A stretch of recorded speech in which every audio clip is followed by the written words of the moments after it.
This is Python's Paradise. This is your host, Greg Gilbert, aka the Python Hyena, straight out of Fredericton, New Brunswick, Canada, here on March the 12th, 2022. And you know what? We are celebrating the 25th anniversary of Private Parts, which is a film I saw in the theater when it came out. And I remember it beat Jungle to Jungle at the box office that weekend. And as far as I'm concerned, a much better film anyway. And I had so much fun and became a big Howard Stern fan.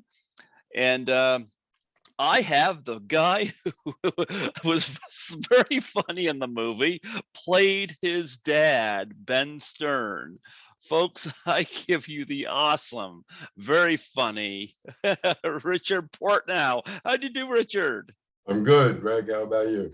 I'm doing great. I'm doing great. Before we start, I just Yeah? want to say one thing. Huh?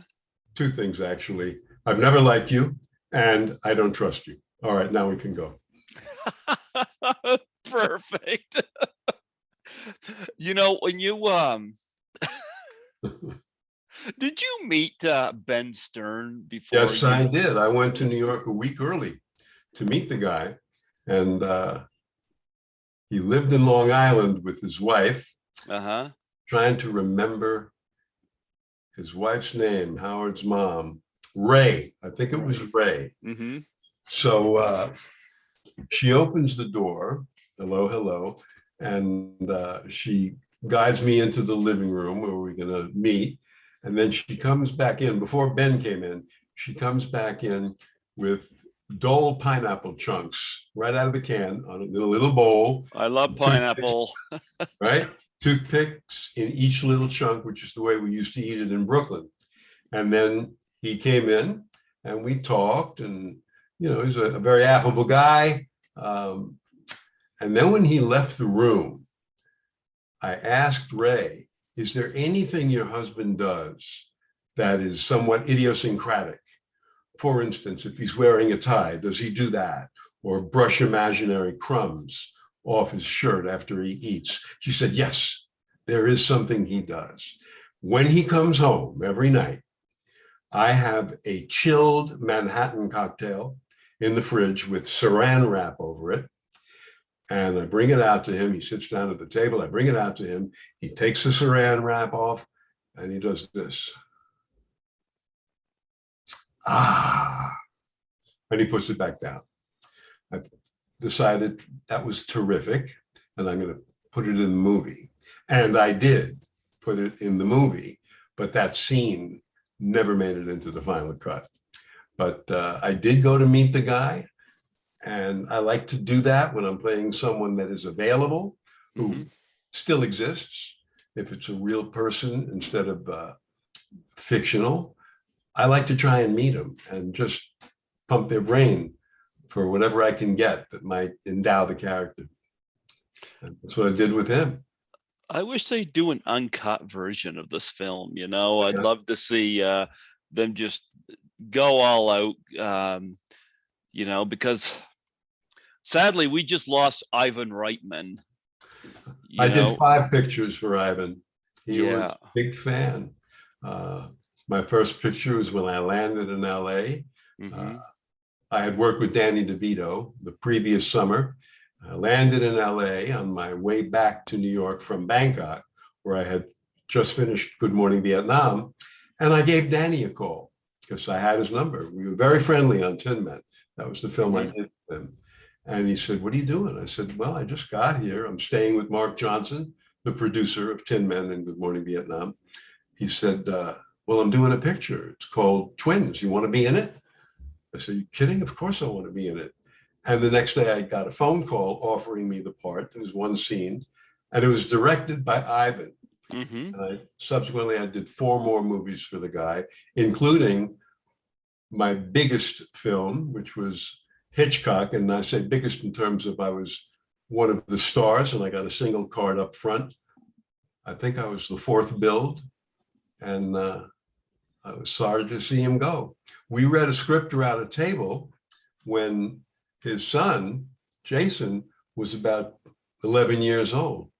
It was Father's Day. That was the script we read around the table. And there was Jason. And now he is a brilliant director. I'm glad they got to do Ghostbusters Afterlife together before Ivan passed. I didn't see it, but I really admired the guy. I thought he was a terrific guy and a gifted director. I enjoyed working with him, and I valued our relationship. I'm sorry he's gone. Yeah. Still around, maybe I'd get a job.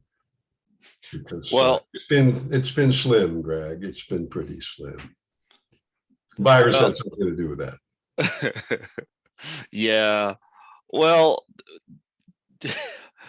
I hear Howard Stern when he does impressions of his parents, you know, and he always has his dad as the one who doesn't hear well and yells, you know, and his mommy always gets the megaphone out and does that voice. I love it. I love Howard Stern, but I'm going to say, was there anything about what he does with the exaggerations that were pinpointed upon meeting them, or was it just complete Howard Stern just going off and giving I'll tell you something. Howard is a very sweet, unassuming guy when he's not on that radio show. He's very warm, very friendly. He got off the show at what, 6 a.m, I think it was. Yeah. And he would go directly from the radio station to the set, and there would be people behind the police barricades all over the place. Hundreds of people, even though we did not list the name of the movie anywhere on any of the vehicles. What are you doing over there? You know what? I'm trying to get his, I have Howard's calendar. You say he's a very sweet man. Yeah. And I have his calendar because he's very big with the, here it is. The North Shore Animal League. Howard is a photographer. I had no idea. No idea. Howard does photography, and this is his gorgeous wife, Beth. Yeah. So he's involved with animal rescue?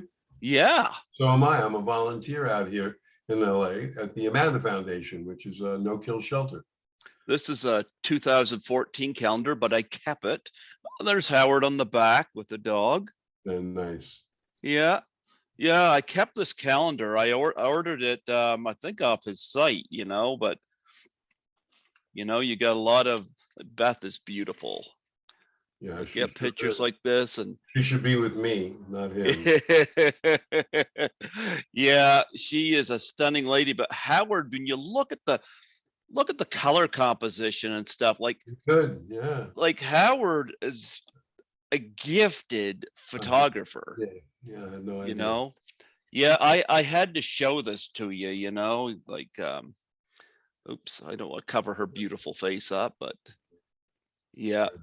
Yeah, Howard has talked about that, and this is a nice picture. I get cats. Oh, sweet. Yeah. No, I thought I'd show it to you. I didn't mean to distract you, but it just I'm kidding. I'm breaking your chops. That's breaking my chop. There you go. Ice cream. Right. Enough with the fucking calendar. Let's get back to it. Howard would love that. I know he would. I have no sacred cows, you know. I'm just getting going here. I'm going to really embarrass you. Oh, okay. But I love that the scene, especially the scene when you're in the car with young Howard and you're going, "Shut up! Don't touch that." Shut up, sit down. That's the line. Oh, there you go. That was in the audition. I Okay. had to audition for the part, even though I was kind of a dead ringer for Ben. Ivan was at the audition.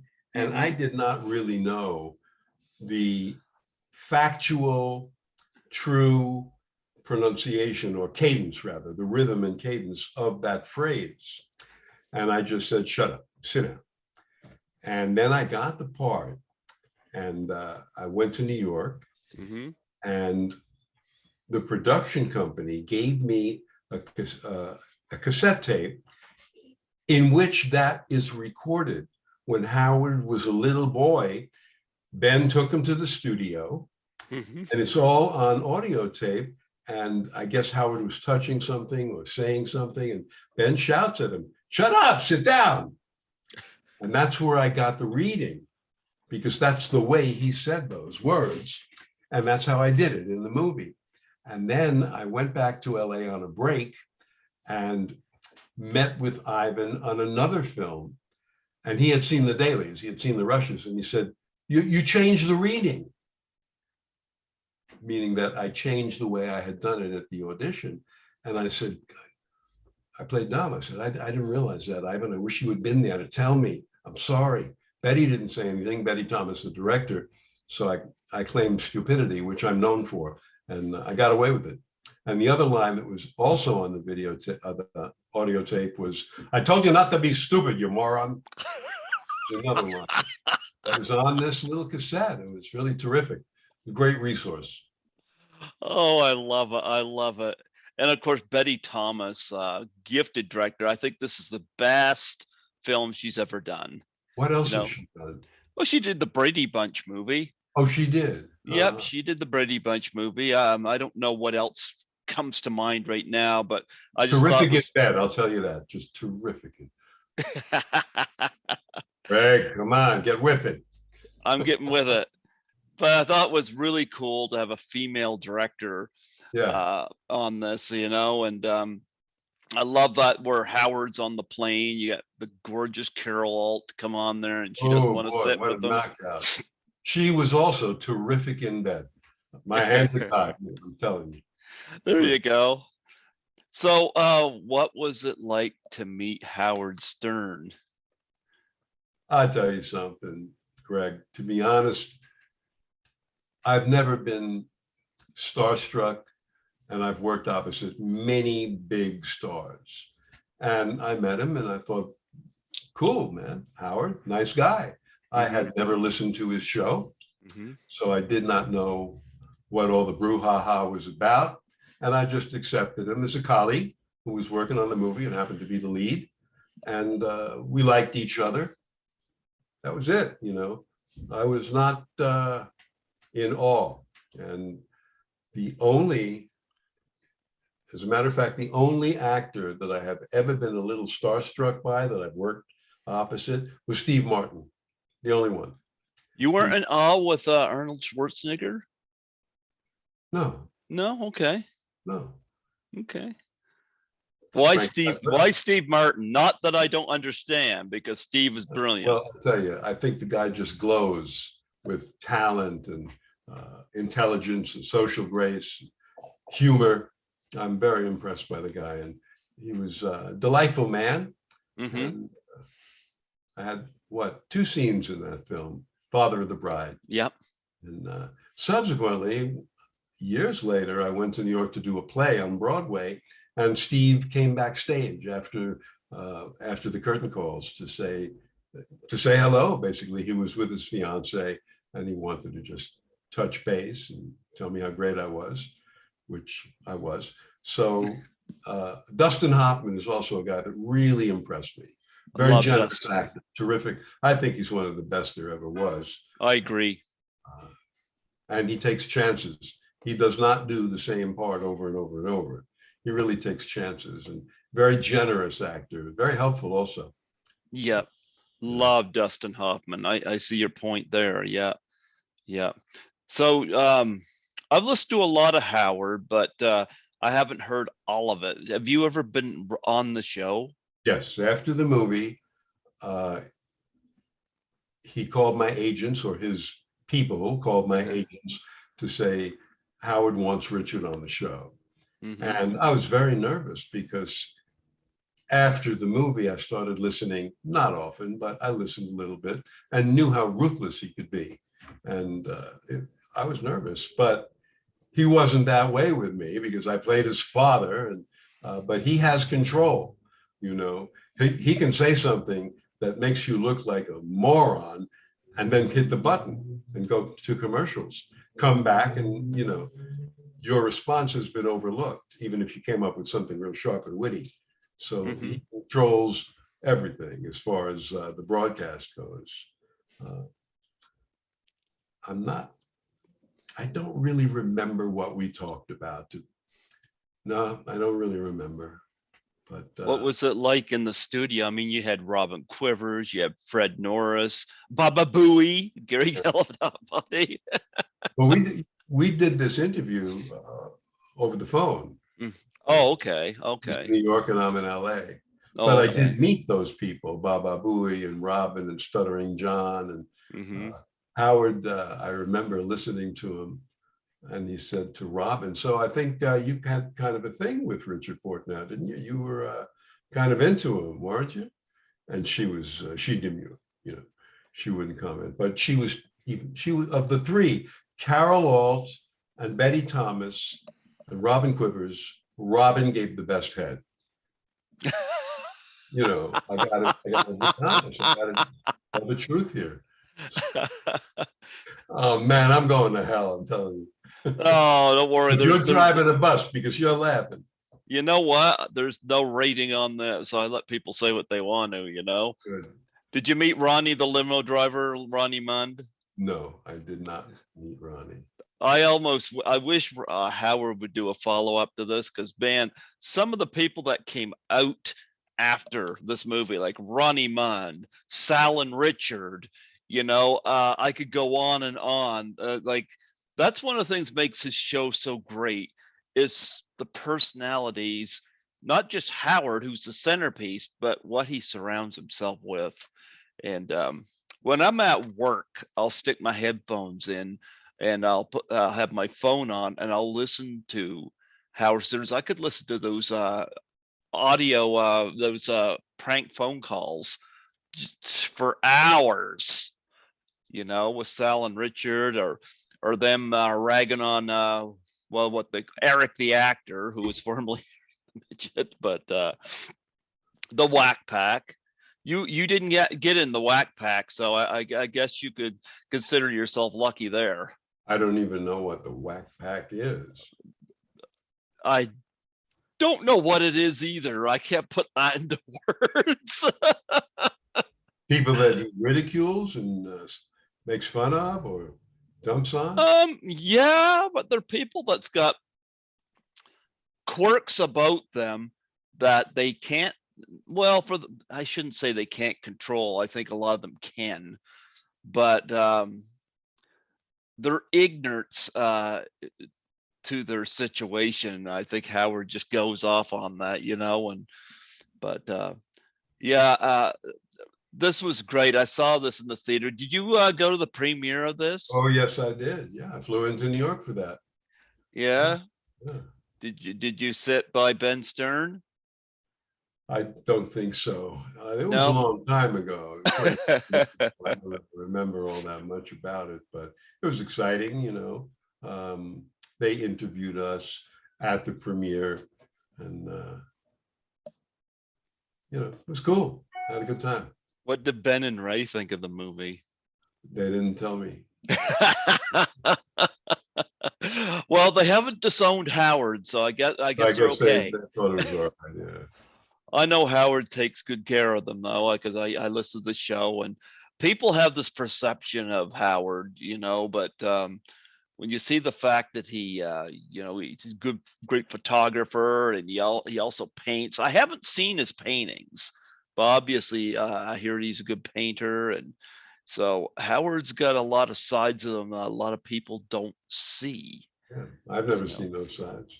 Yeah, absolutely. But yeah, Private Part was great. Loved you in it, and but we have other films I want to touch upon. We lost Meatloaf recently, and of course you were in Roadie. Yeah, that was my first film. I had never done a movie prior to that. And he was very friendly, nice guy. I was only on the film for about 2 hours. I had one line.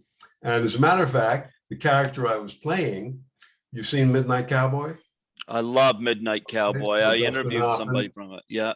He played Ratso Rizzo. And that's what I basically played in Roadie. I had one line. And I did it exactly the way he would have done it in terms of his accent. As Ratso Rizzo. So I didn't connect the two, that one of my favorite actors is Dustin, and that was an actor that was in the first film I ever did. Yeah, connect those up. Yeah. I subsequently, gosh, that was probably in the early 80s. 1980 for Rhodey, yep. 1984? No, 1980. 1980. Okay, I didn't really break through as a movie actor until 1986. And in 87, I did another movie with Meatloaf. It was called The Squeeze. Oh, okay. Did you ever see that? I haven't seen that one, no. Join the ranks. Nobody saw it. It was such a flop, I guess you would call it, that it didn't even go to DVD. But if that film had been a big success, it would have changed the course of my career. Excuse me. Oh man, I did a little too much coke before the interview. But I based that character on this Puerto Rican waiter at a coffee shop that a lot of people in the village would go to. It was a very popular place. And he was wildly effeminate. And the place was called the Bagel. All right, you got a bagel with everything you ordered. And if you ordered a bagel, you got a bagel with it. So this guy, Otavio, was the waiter. And he would come over to the table and he would say, "You like a bagel?" I'd say, "Yeah, sure, I'll have a bagel." "You like a butter?" "Okay, I'll have butter." And then he would shout to the short order cook, "Don, butter bagel." And I based the character on him, and it worked perfectly. When I did it in an audition for the director, he just fell out of his chair laughing, and he said, "Run with it, stick to the script as far as what the scene contains, but you can make up your own lines." And I designed my own costume. And what brought that up? Meatloaf. That's right. Okay. Very good. Very good. I never would have guessed that, because I've taken so many drugs in the course of my life that I have very little brain left. But yeah, Rhodey and then The Squeeze. And he reminded me that we had worked together. I knew we had, but this is one of my first films when I broke through, this film, The Squeeze, maybe my fifth film. So I was a little unsure of the terrain, and he was a big star. But he reminded me, "We worked together before, Richard, in Rhodey." So, "Oh, that's right. Yeah, I tried to bum $1 off you." In the movie, that's my line was, "Hey, cowboy, could you spare $1 for a cup of coffee?" Which is, based on Ransom Rizzo. So yeah, he did that a few times. And of course, you were in Desperately Seeking Susan. I didn't have any lines in that. Yeah, a featured background player. No words. Yeah. No words, but I mean, you have Madonna and Rosanna Arquette. You can't go wrong there. Yeah, they were both very good in bed. I mean, all of these women that I've worked with were terrific. I'm known for this, right? You can't keep their hands off me.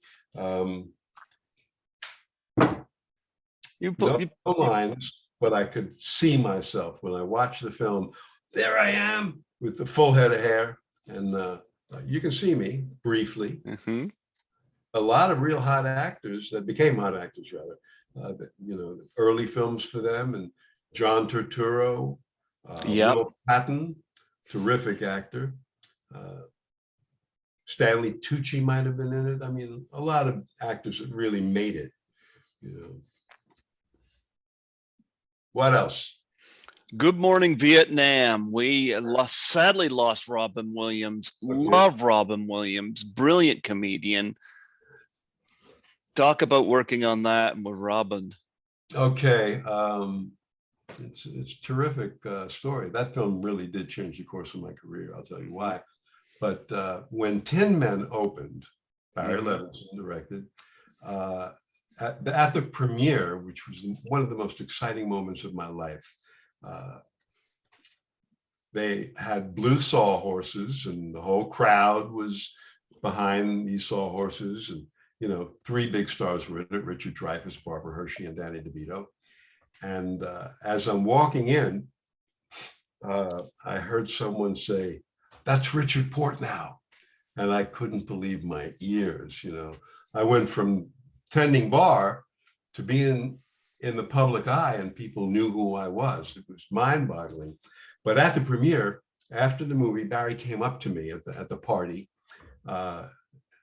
Premiere was at the Museum of Modern Art in New York, really something. And he told me, listen, I'm doing a movie about DJs. And I know you, I remember you got a great voice. Would you be interested? And I said, absolutely, I'd be interested. He said, you would have to read for it, but I think you might really be very right for it, this part. And at the time, I was in rehearsals and about to open in a Broadway play called A Month of Sundays. I was opposite Jason Robards. I don't know if you know who he was. Oh yeah, All the President's Men. Oh yeah, wonderful actor. Yep. So I told Barry, listen, I know you take a long time to make your decisions as far as casting goes. I'm about to open on Broadway, and if I wait until after this coming Friday, which was 4 days hence, I'll really be screwing them over. So I kind of got to know by Friday. And he called me on Wednesday to tell me, Richard, I can't make up my mind that quickly. So basically I took myself out of competition for Good Morning Vietnam, and 2 other films that were offered to me, I said no to, because I thought, hey, when am I ever going to get a chance to open on Broadway opposite an actor and star of this caliber? All right. So the play closed in 2 nights. And I called my agent to tell them, let the people who are interested in me on those movies, let them know I'm available again. And I did one of them. The director said, well, the part I wanted him for, we've already shot that, but I'll give him a different part. I want him in the film. And another one of the 3 had already come and gone. And the third one, Good Morning Vietnam, I'll never forget this. I get a call in New York at 1 a.m. from Mark Johnson, the producer of the film, saying, hey, Richard, Mark Johnson. Mark, how you doing, man? I said, yeah, we heard your play closed. I said, yeah, man, I can really pick him, right? And then he said, well, we can't give you the part we were originally interested in you for. Bruno Kirby played that part, Lieutenant Houck. He said, but there are other parts if you want to join us. And that's when I asked him, Mark, where are you calling me from? And he said, Bangkok. And I didn't know where Bangkok was. I mean, it was foreign to me. Asia, forget it. I had no clue. And 5 days later, I was on a plane to Bangkok. And that's when I met Robin, who was just, I can't say enough about the guy in positive terms. Warm, gentle, friendly. When you're on a one-to-one, he was like really there and interested, wanted to know about you and how you liked the experience. A really genuine guy. But when another person would show up and there was 3 people, he couldn't seem to help himself. He was on. Oh, I've heard that. Yeah, he was on. I really loved working with the guy. I thought he was just terrific. And the movie finished, we wrapped it. And the producer, Mark Johnson, he really liked me, thought I was a good actor, a good guy. He invited me to stay at his house. He said, you've got to stop off in LA to get back to New York. Stay at my house, see if you like the town. And I took them up on it. They threw work at me and it all revealed itself. But the next year, I was on the Paramount lot and I knew that Robin was shooting The Fisher King. So I went to the soundstage and I told one of the crew, would you let Robin know that Richard Portnow is here? I just starred opposite him in Good Morning Vietnam. So when they finished the scene he was shooting, the bell rings, letting people know that they can enter the soundstage. He comes into the green room where I was waiting. He sees me and says, ho, ho, it's a Portnow. And he gives me a big hug. And, I felt great about it, because he was still a regular guy, He never seemed to hi-hat anyone, he was a huge star. And everybody knew this guy, and he was revered, but he never played into that. When he was off stage, when he was not in front of the camera, he was present, He was off stage. There were no cameras rolling. He was, hey, Greg, how you doing? How they hanging? Hey, it's Greg. I've heard so many good things about him, I felt so bad when he left us, but what a talent, what a talent. Yeah. Well, all of us were very, very sad. Emails went around between people that remained in touch that were in the movie. And we were devastated, just devastated by his passing. It was self-engineered. Yeah. Tragic. And, none of us ever knew that he was carrying this terrible burden on his shoulders. A real loss, a real loss. Yeah. And of course, you were in Twins. Could you tell the difference between Danny DeVito and Arnold Schwarzenegger? No. I had a very hard time. That's the movie that Danny called me up and put me in when I got to town. He put me in Twins. It was because of him. I didn't try out for it. Just after we spoke on the phone, he said, "You want to be in my movie?" I said, "Yeah." Got a call. I played the guy that buys his stolen cars. That's what I played. And Ivan directed it. I like Danny. Danny's a good guy.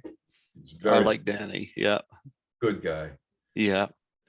And of course, Say Anything, end the decade off, or the 80s off with Say Anything. A great movie. John Cusack, of course, with the boombox. And he would go on to be in one of my favorite movies, High Fidelity. John Cusack, a real talent.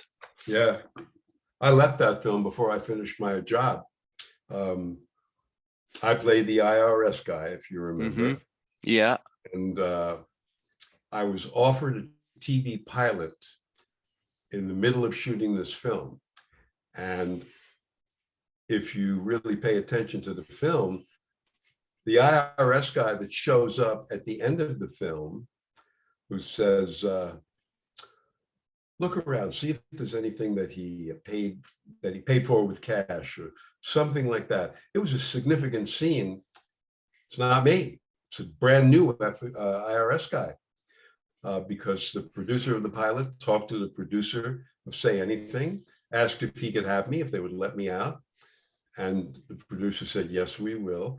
And I thought, well, TV pilot, man, I can become rich. And Say Anything was an unknown. So many movies fail. Cameron Crowe had not done a movie yet. I think it was his first. So I jumped at the opportunity to do the pilot. I was not a series regular. I was recurring, and I didn't recur. I did the pilot, and that was it. I think the show was called Dear John with Judd Hirsch. And I remember that. But I dropped out of Say Anything, which became an iconic film. See, I can really make good decisions. Forget it. So. Well, you reconnected with Schwarzenegger in Kindergarten Cop. Yeah, again, Ivan Reitman.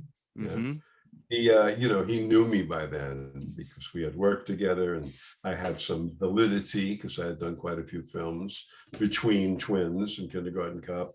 And I shouldn't be saying this, but he comes into the makeup trailer one morning, big smile on his face.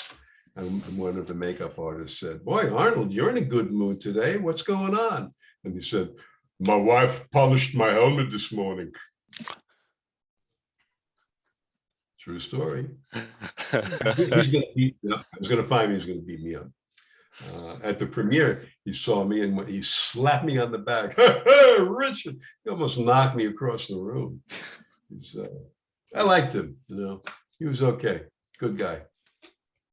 Well, I love the fact you get to work with the Coen Brothers for Bart and Fink. Some of the best that are working today, the Coen Brothers. Yeah, I think they're probably the best screenwriters around. Yep. They've written wonderful stuff. They're very good directors. The brothers split up, they're no longer together. I don't know what happened, but Ethan is not hooked up with Joel anymore. I never heard However, that. yeah, what? You didn't hear that? No. Yeah, it's very recent, very recent. I actually read a scathing interview, not review of Macbeth, which Joel directed by himself. Mm-hmm. Ethan wrote this really vitriolic review, assassinating Joel's character and ability as a director. And I mean, I couldn't believe my eyes, but that's really all I know about it. You know, I don't know much more than that. I got the part. I had tried out for, oh, what's the one that they did with Gabriel Byrne and John Turturro? Oh, Miller's Miller's, Crossing. yeah. I tried out for that, didn't get the Mhm. part, but the Coen Brothers remembered me and liked what I did and had me come in for Barton Fink. And I knew exactly what to do for that audition. I nailed it. I got the part. And then they had the other actors that were the actors that were going to play my partner come in. They asked me to read opposite them to make a good match. And I thought that script, what I did, I would not have changed one word. That's how well written I think it was. And I loved working on it. You know, it was right in my terrain of 1940s tough guy detective. And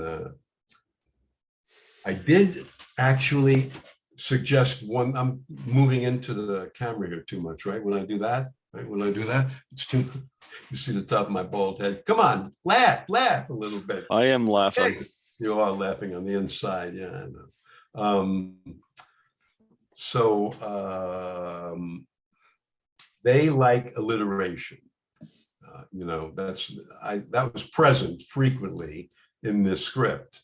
And I have a speech in which I say, I'll be frank with you, blah, blah, blah, blah, blah, blah, blah, Fink.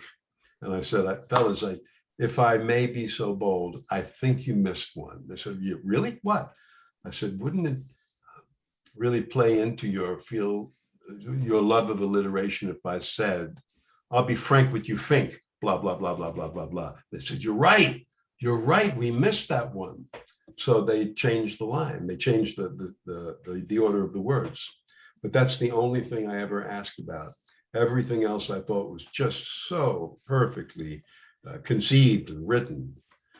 So I was very happy with my performance in that. Again, another movie no one ever saw. So Barton Fink, I enjoyed that.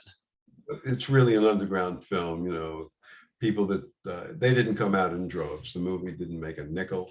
And people that are real cinephiles know of the film because it is a special movie. I still don't know what it meant, you know. Well, look at The Big Lebowski. It gained a huge audience way later. Yeah, that's true. Yep. So did Scarface. You know that? Scarface, that movie was a failure when it came out. Brian De Palma, yep. My favorite De Palma movie was Dressed to Kill. Loved that. One of his early films, yeah. Yep. Caine, Keith Gordon, Angie Dickinson. Keith Gordon became a fairly successful movie director. So I had Nancy Allen on here last year. It took me 5 years to get her, but I finally touched base with her, and I'm delighted to have her on. Never met her. Yeah. I heard she's really good in bed. Oh, could be, you know. You were in Beethoven, and we just lost Charles Grodin. Yeah.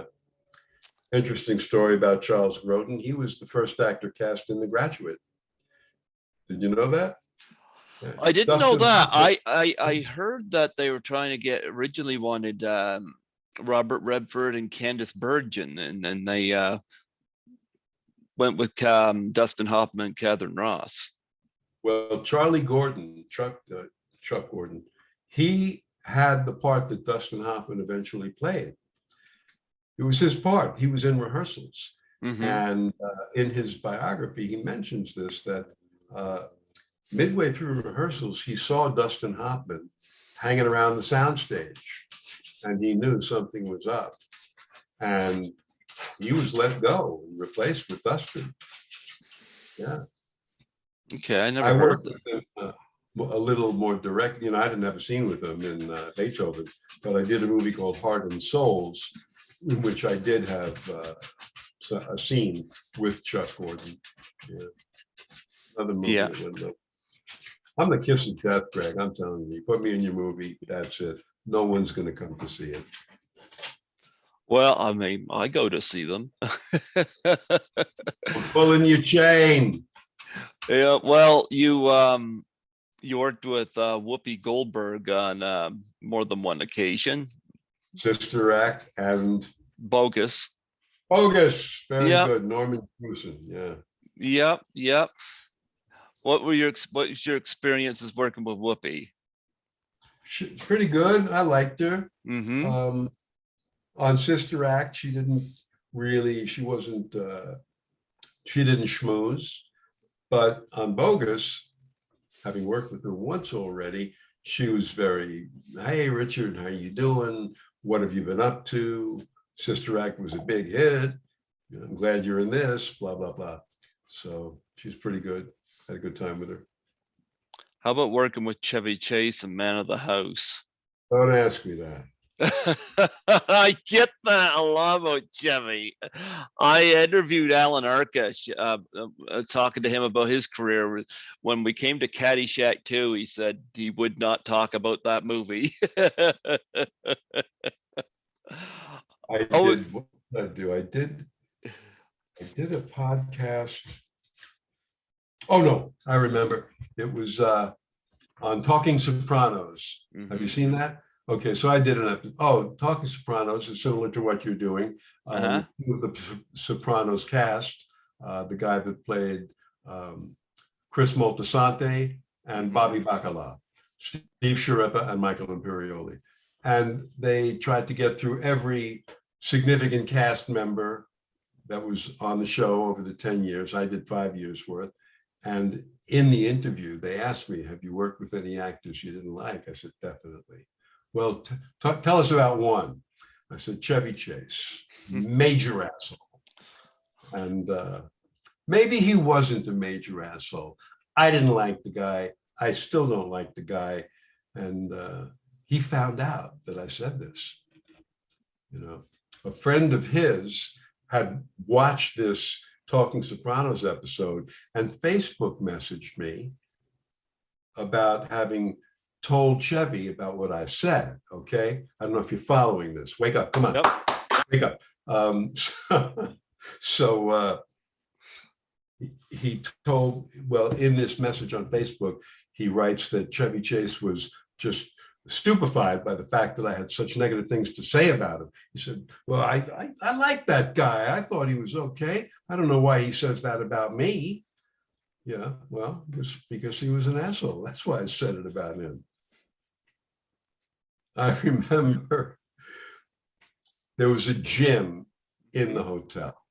And yep. I've been, very dedicated to exercise for 50 years. Mm-hmm. And I was really hitting the weights every day when I got off the set. And I was fucking shredded. And I was very proud of the fact that I was so pumped up. And I would wear this, a vest with no shirt underneath it to the set, showing off my guns. And Chevy looked at me one day and he said, looked at my, my muscularity and says, I used to beat guys like you up when I was in school. I said, well, you're not in school anymore. Yeah. But, to say something like that, I don't know, man. It didn't sit well with me. No. So, and there were other things that I will not go into that really let you know what a low down, dirty piece of shit he is. Now he's going to find out about this podcast and he's going to come after me, but he ain't no threat. I'll knock him out. No problem. Yeah, I'm worried about people coming after me over other things, not this. Yeah. 7. Oh, 7. Yeah, getting That was into some great. dark territory here. Real dark, real dark. Uh, I actually hated what I did in that film. David Fincher is a wonderful director.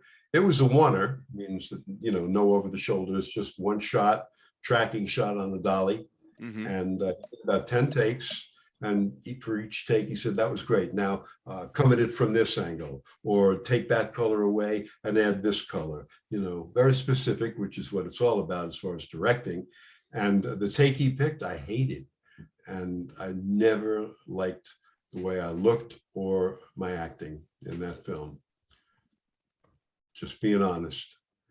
And I had a memorable line where I think the setup was, I'm talking about the guy that you think has been starved to death in bed, and then he wakes up, and then you cut to, I'm the doctor that examined him once he was brought into the hospital. And I say, he's endured about as much pain as any person I've ever seen, and he still has hell to look forward to. Memorable line. Hated the way I delivered it. Yeah, so I was not pleased. I loved the film. I thought the film was really terrifying and so well done, and the performances were just great. Brad Pitt, especially. The end of the film when he's got that box, and Yeah. that her head is in it. Yep. He's bouncing back and forth between tears and rage. Mm-hmm. And that's tricky for an actor to do. It's very difficult. Well, I'm going to tell you one of my favorite films of the 90s, and I had a stunt woman from the film on here from it. Fear and Loathing in Las Vegas. I love that film. I saw that and Bulworth I saw the same day. Enjoy Bulworth, but I loved Fear and Loathing in Las Vegas. I had Lisa Hoyle on here a couple of times, and she was the one of the women in the trapeze scene. I got to tell you, I never saw the film. Never? Oh, I love Fear and Loathing in Las Vegas. I had there was some static between myself and a couple of the department heads on that film. Oh. Yeah, I don't want to go into it, but I didn't get along with the costume designer or the head makeup person. I mean, there was friction, and I just flatly refused to do what they wanted me to do. How was Terry Gilliam? Great. He was great. Yeah. As a matter of fact, I guess he did it for all the actors. He did a pencil sketch of Fear and Loathing in Las Vegas. Oh, wow. It evoked the film, and it might even be the sketch that's on the jacket of the DVD. There were a few different. There were a number of different jewel case, right? Is that what it's called? The jewel case? Yeah.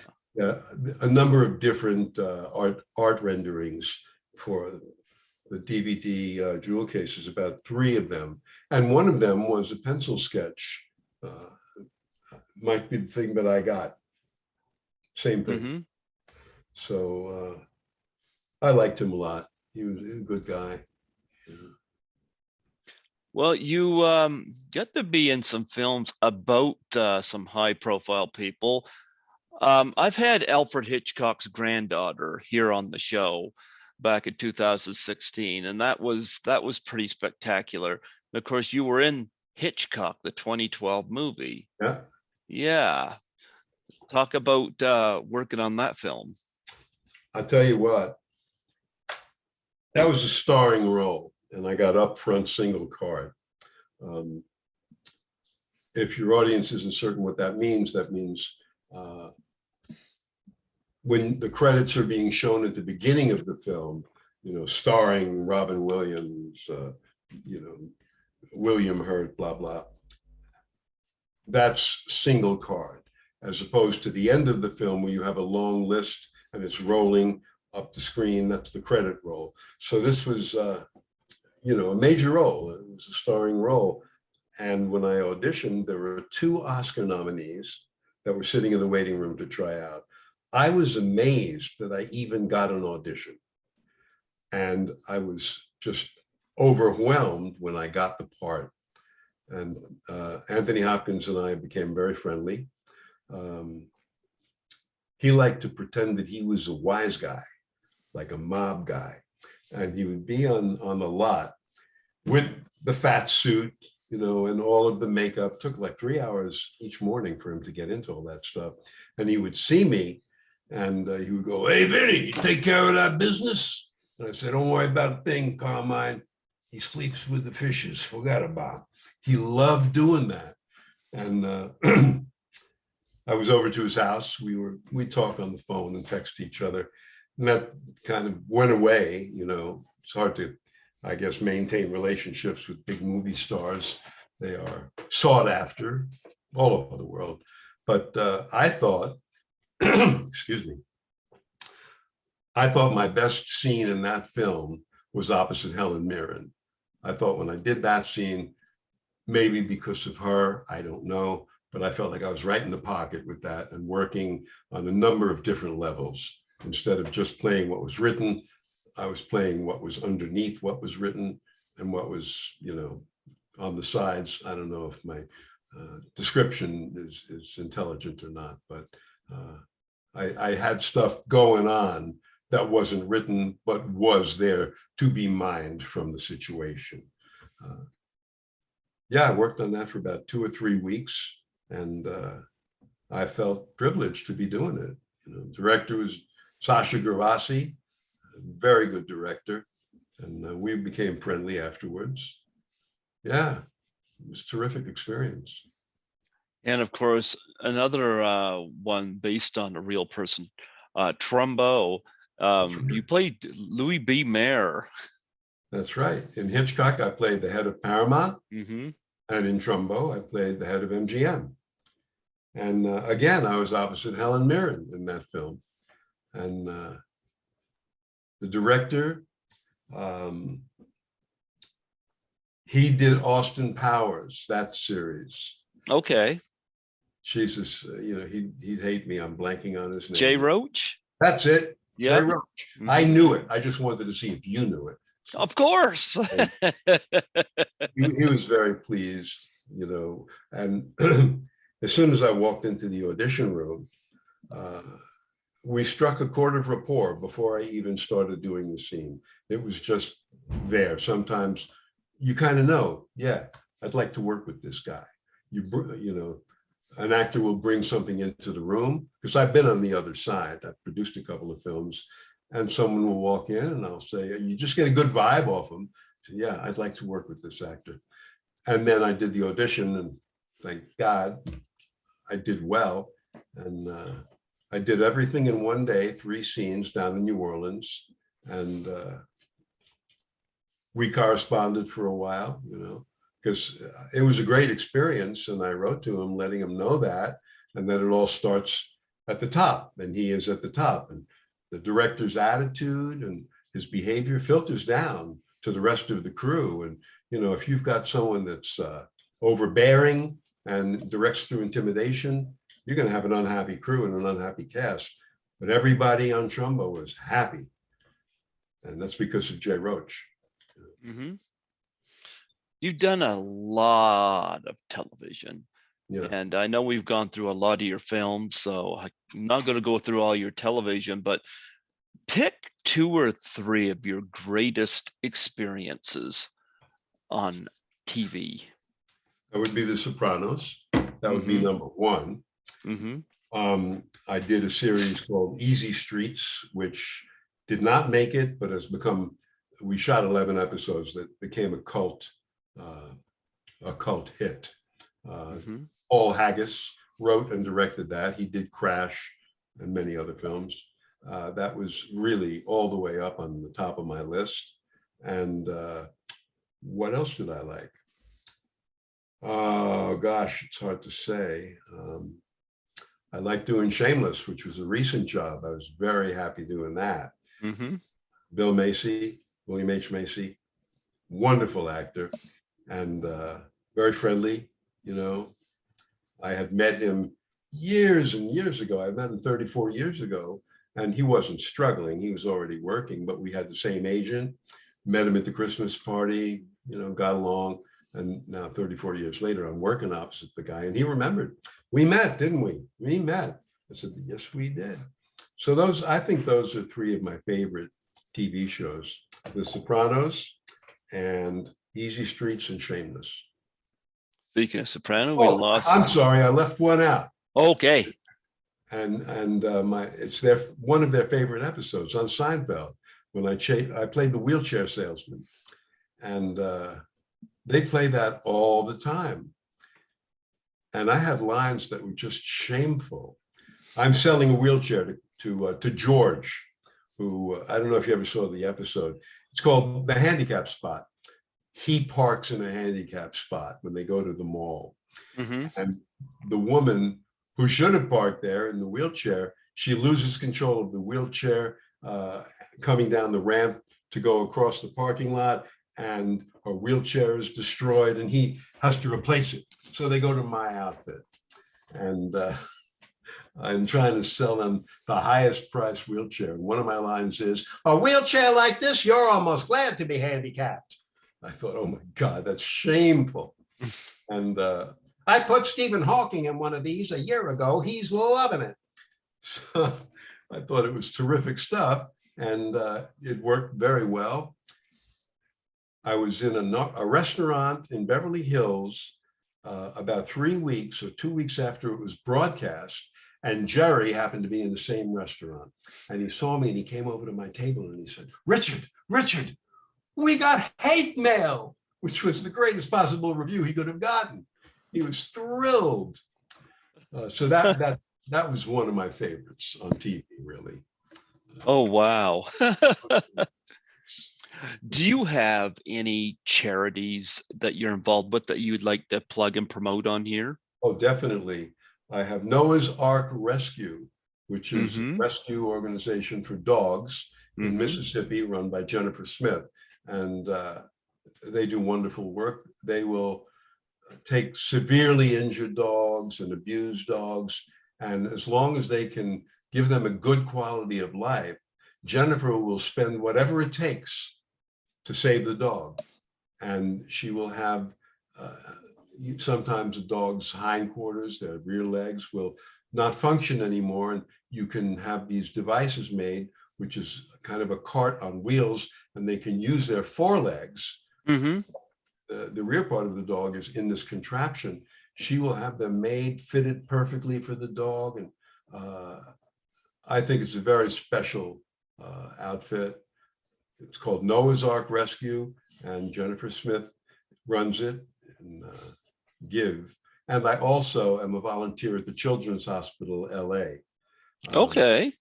And I think that everybody should write a check. It's the best place there is in this country. They're doing very, very important stuff there. They're saving kids. And I support them. Absolutely. Two great causes. Absolutely. Do you have any social media where people can reach you? Facebook. Web pages or anything like that? No, just Facebook. That's all I do. People tell me, you got to get an Instagram account, man, and then Twitter and all of that stuff. I'm not interested. I got Instagram not too long ago, and the only thing I use it for is to connect with potential guests for the show. It's like I can't. That's how you approached me. Yeah. By the way, when do I get paid? I think Howard will take care of it. Ben Stern. Actually, I know when we initially talked, and you had asked me, you said, is this a video or audio? And you preferred audio. And I had it set up that way. And when you had to switch for a different day, I forgot about that. So although you look great. Thank you. You look great. So I didn't realize it was going to be only audio. I thought maybe I'm thinking. Oh, I think maybe I'm thinking of somebody else. I must be thinking about somebody else. Yeah, Jesus, that's it. You can't use this. You know what? I've had you're my second interview today, so and I still gotta go do my day job. But I'm doing my day job at night. Yeah, I work as a cleaner. That's what I do for money. I was an essential worker through this whole crapshoot, and we've had somebody that quit for another job, so I got to go to the UPS and clean there, and but I just gave my 2 weeks notice because I'm gonna be working at the hospital as a cleaner where I'm gonna be making some better money. So good. I'm looking forward to that because my cat won't get a job. He's freeloading, So they have a tendency to do that. Yeah. I mean, I know your dog walked out of the room there not too long ago. I think he knew this conversation was coming up. But I'm really glad that you support the animal rescues and work at the Children's Hospital. I think that is fantastic. I love having people promote their charities on here because it's I'm very big advocate on mental health. And one way you can help people is be there. Yep. Be there. Exactly. I agree. Just like you were there when you met Ben Stern and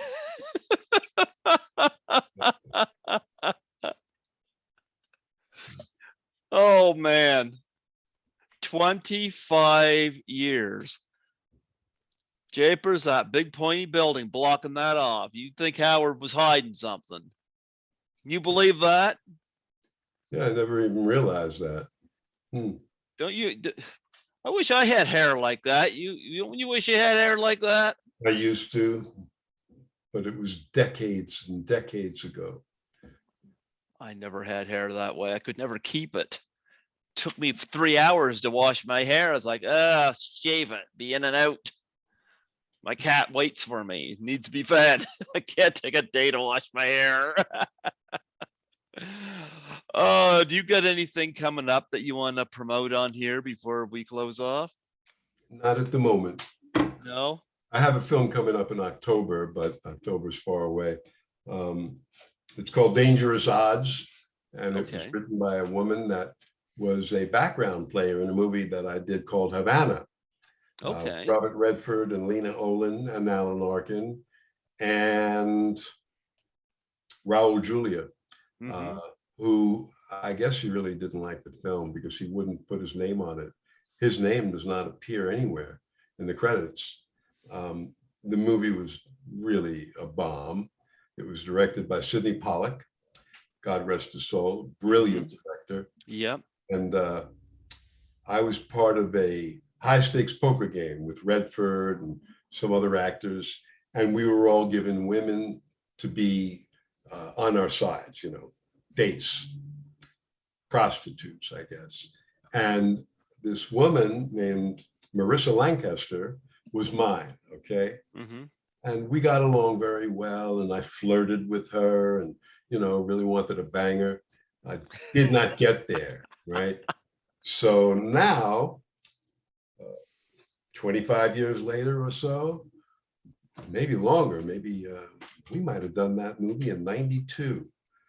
I get a message on Facebook from this Marissa Lancaster reminding me, telling me about our relationship on Havana, and that she has written an autobiography because at the time that she did this extra job, she was the biggest offshore bookmaker in America.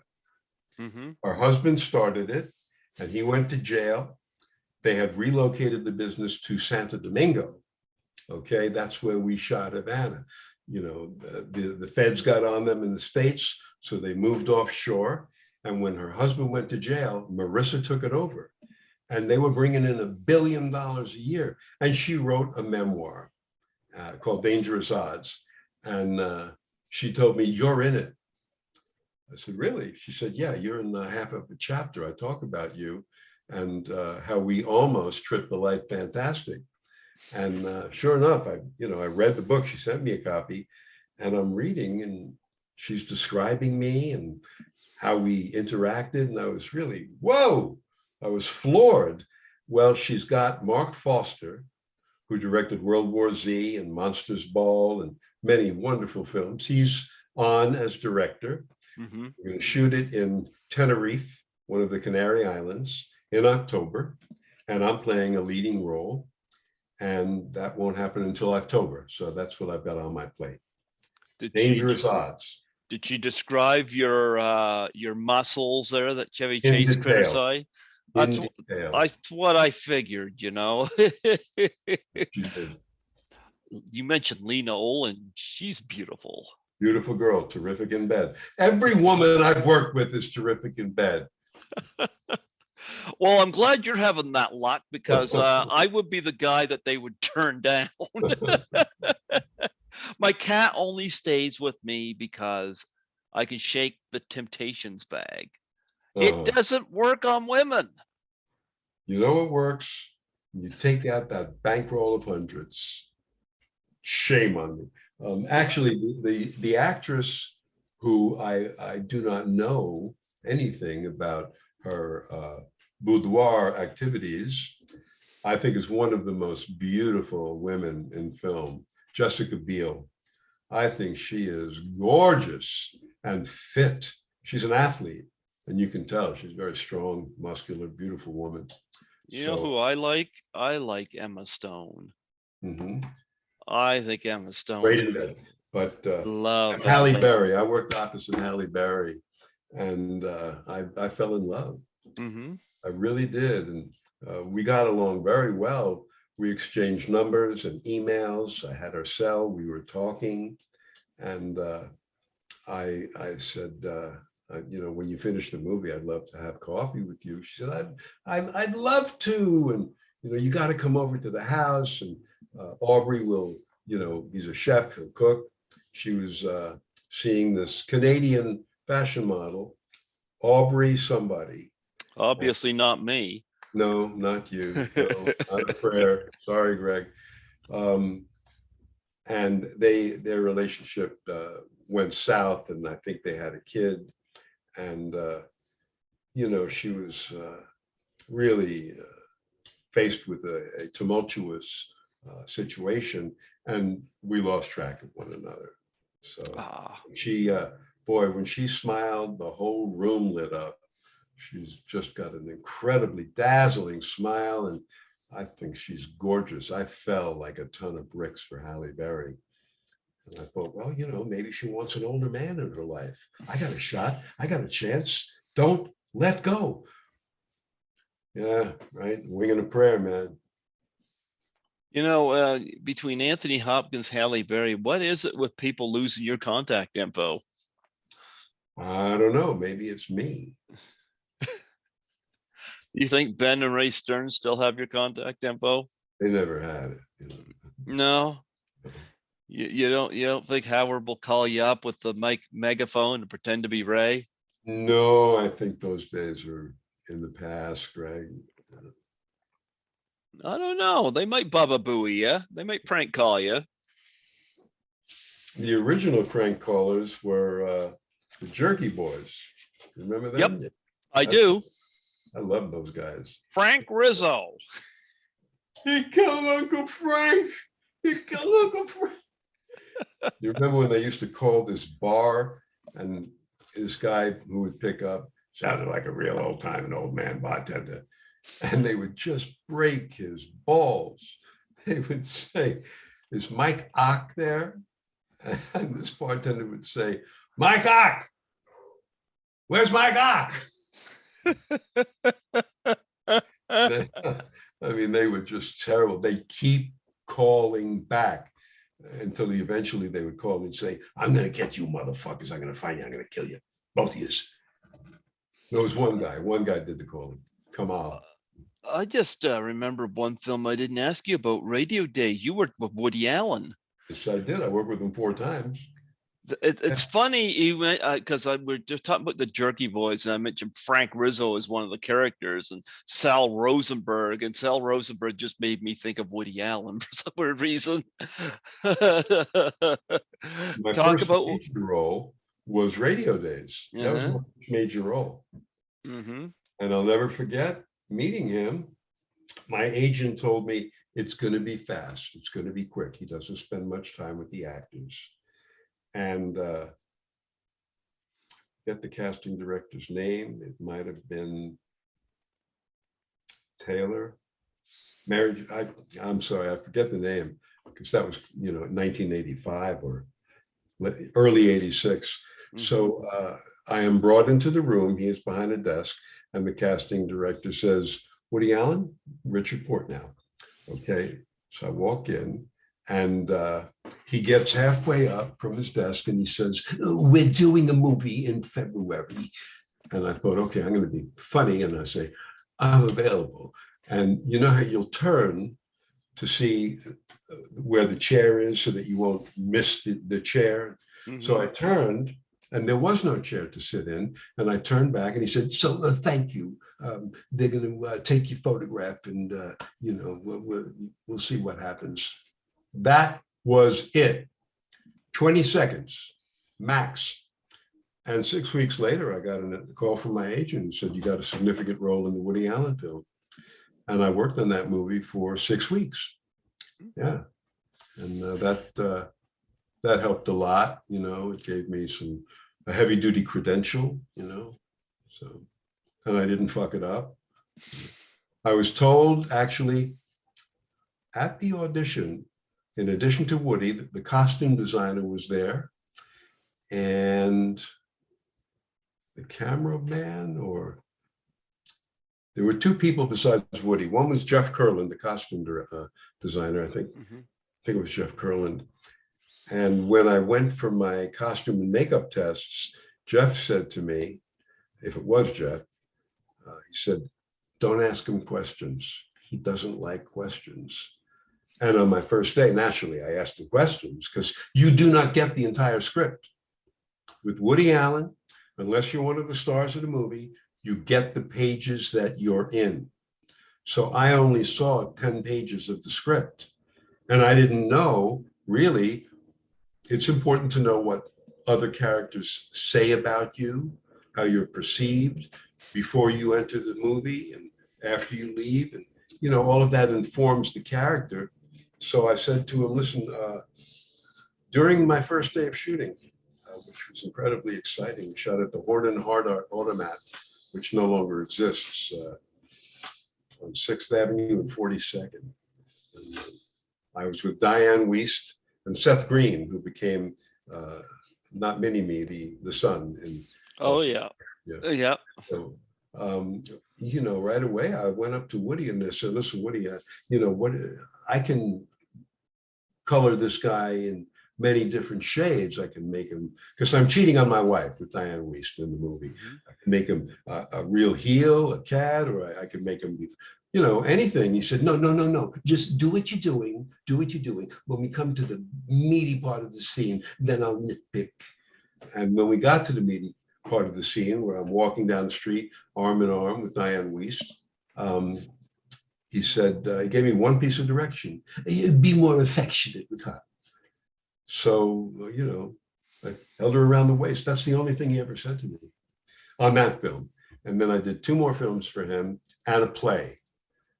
I did it was an off-Broadway play, but since it was Woody Allen, a lot of people referred to it as a Broadway play. He wrote it and directed it. First time he ever directed a theater piece. He's not malicious. He's not mean-spirited. I don't think he has a filter, though.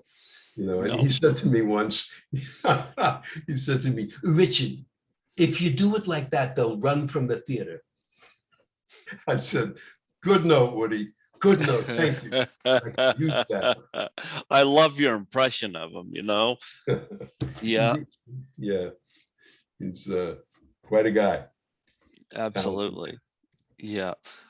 Well, Richard, it was wonderful having you come on here and allow me the honor. Like, I was thrilled when you got back to me, because it was like, oh, I got the guy who played Ben Stern, and of course you've done a ton of other films, but I always picture you in the car there going, Sam, shut up. Shut up, sit down. Don't be a moron. Don't, I told you not to be stupid, you moron.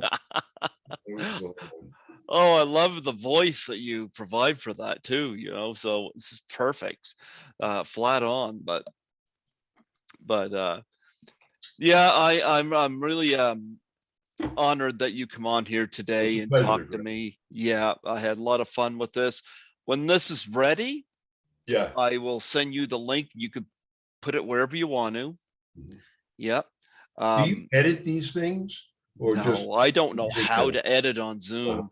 Yeah. I am still affiliated with the station that I do my show at. And I used to do these by phone, but when lockdown happened, I had about 30 people waiting for me, and I was like, I didn't know what to do. And I went the rest of the year doing my cleaning job, but I was miserable because I couldn't do this. And it was Nancy McLaughlin, who was in Friday the 13th, part 6, who said to me, if I can do Zoom, you can do Zoom.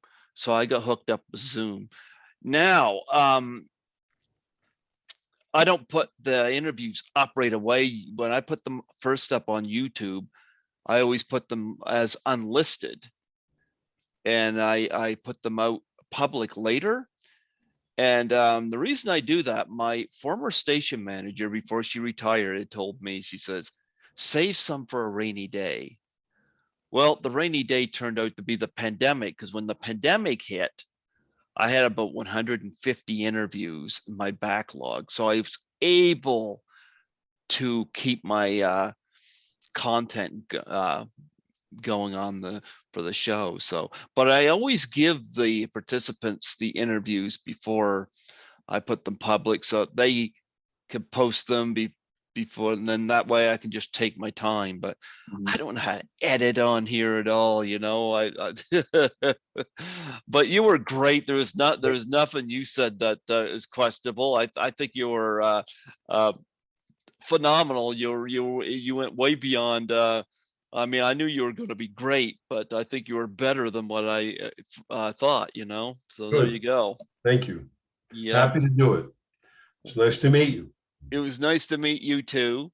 Yeah. Before I let you go, would you mind doing a plug for my show? Sure. But before I do the plug, I just want to remind everyone, Noah's Ark Rescue in Mississippi, Jennifer Smith, it's the woman who owns and operates it, and Children's Hospital LA on Sunset at Vermont. Both very important. Right? Absolutely. Okay. Absolutely. Now you want to plug? Go ahead. It'll cost you $25 though. $25? Well, thank goodness. Per word. Bubba Booey's got that covered. And Robin might go out with you too, is on top of that. All right, let's go. What do I got to say? Just state your name and say you're listening to Greg Gilbert on Python's Paradise. Cool. Take my gum out. You give me the action cue, Greg. Go for it. Hey there, I'm Richard Portnow, and you're listening to Greg Gilbert. I forgot the rest. Python's Paradise. Let's do it all on Python's Paradise. Python. Okay, let's go again. Hey there, I'm Richard Portnow. You're listening to Greg Gilbert on Python's Paradise. And we're celebrating the 25th anniversary of Richard playing Ben Stern. Private Parts. Private Parts. Say the lines. Say the lines again from this. I'll just give you one of them. I told you not to be stupid, you moron.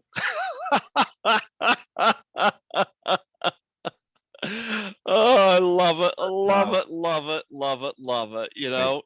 25 years. Can you believe it's been 25 years? Yeah. And Howard's been going a lot longer than that. And he guess he's going to 2025. And I bet you the people that at that station are trying to figure out how to drag him out to 2030. Yeah, I'm sure. Yeah. Okay, my friend. Take it easy, but take it. Thank you so much for the honor. I really appreciated it. Sure. God bless. God bless. Bye-bye. Yep. Bye-bye.